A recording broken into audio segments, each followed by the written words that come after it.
In this video, I'm going to be showing you about mapping diagrams with functions. So in the previous video, I showed you that an input was called your domain, then there's a rule, and then we have an output called our range. So the set A and set B, this is a mapping diagram. As you can see there, you have your set A, and then our rule is +3, and then we have our set B. Now, the definition of a function is here in yellow. So each member of the domain is mapped to only one element in the range. So that is very important, and we're going to be looking a bit more into that now. So if you look at these two mapping diagrams, both of these are functions because each member of the domain is mapped to only one element in the range. Same here when we're squaring our domain. So even though we have -1 and 1 both going to 1, they're still only going to one element in the range. So yes, that is still a function. Here on the left, again, we have a function. So you can see every element of the domain is only going to one element in the range.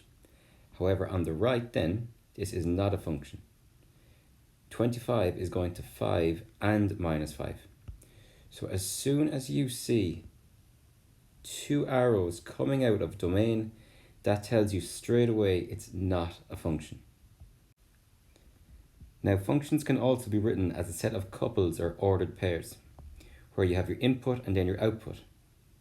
So for functions, no two couples will have the same input. So you can see the first set here. This does represent a function because every input just has one output. But the next one then, that is not a function because we can see there that 25 has an output of 5 and -5. Likewise, 16 has an input of 4 and -4. And 9 has an output of 3 and -3. So that is not a function.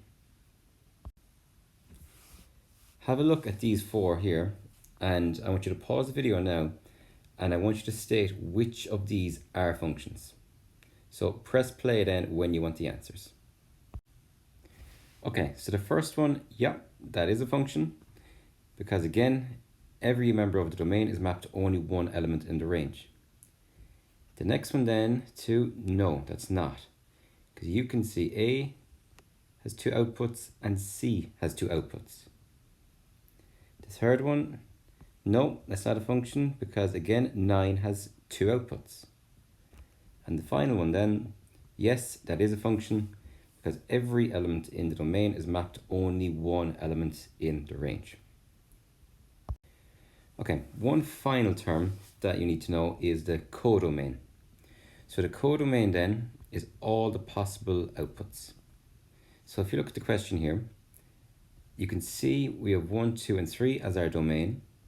The range, then our output is 2, 5, and 8. But then our codomain is 2, 5, 8, 11, and 14. Because that's all the possibilities that the range could be.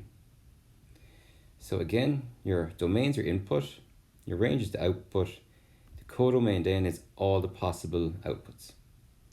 Okay, any questions, please leave in the comments. Thank you.